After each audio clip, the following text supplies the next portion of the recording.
Biznesni rivojlantirish bankining Toshkent bank xizmatlari ofisi yil boshidan buyon 27 mingta mijozga xizmat ko'rsatgan. Jismoniy va yuridik shaxslarga 60,2 milliard so'm miqdorida kredit ajratilgan. 3 xil segmentdagi yuridik mijozlar uchun kredit mahsulotlarimiz mavjud. Afzallik taraflari shundaki, ya'ni biznes subyektlarini rivojlantirish maqsadida kreditlarimiz arzon va past foizlarda uzoq muddatga eng qulaylik yana bir afzallik tarafi shundaki, barcha maqsadlar uchun, ya'ni mijozning hisob raqamiga pul o'tkazish yo'li orqali, hisob raqamiga bankimizdagi asosiy hisob raqami pul o'tkazish yo'li orqali kreditlanadi mijozlar.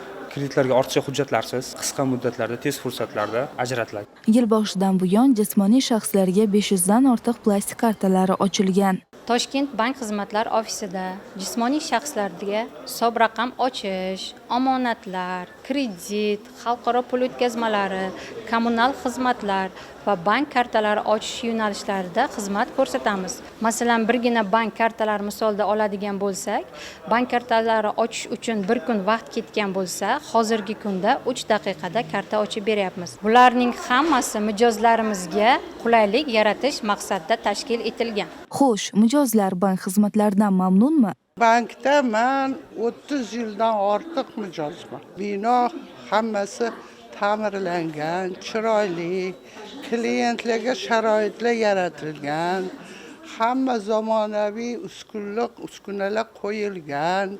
Mana bunaqa nomer olib, o'chirtgan bilan uzoq kutmasdan kiramiz.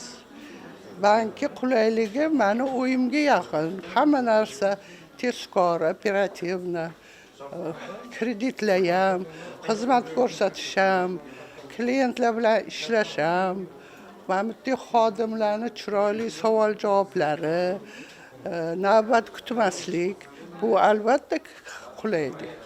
Shuning uchun men bu bankdan foydalanaman. Bank xizmatlari ofisida davlat dasturlari bo'yicha ham ishlar amalga oshirib kelinmoqda. Xususan, prezidentning kichik biznesni uzluksiz qo'llab-quvvatlash kompleks dasturini takomillashtirish chora-tadbirlari to'g'risidagi qaroriga asosan yuridik mijozlarga 300 million so'mgacha kreditlar ajratilyapti. Bank xizmatlari ofisi yil boshidan buyon bu yo'nalishda 17 ta mijozga xizmat ko'rsatgan. Ma'lumot uchun Toshkent bank xizmatlari ofisiga bugungi kunda 5 ta mahalla biriktirilgan bo'lib, ularda mahalla bankirlari va agentlari ko'magida qator loyihalar amalga oshirildi. Natijada 40 ta yangi ishchi o'rni yaratildi.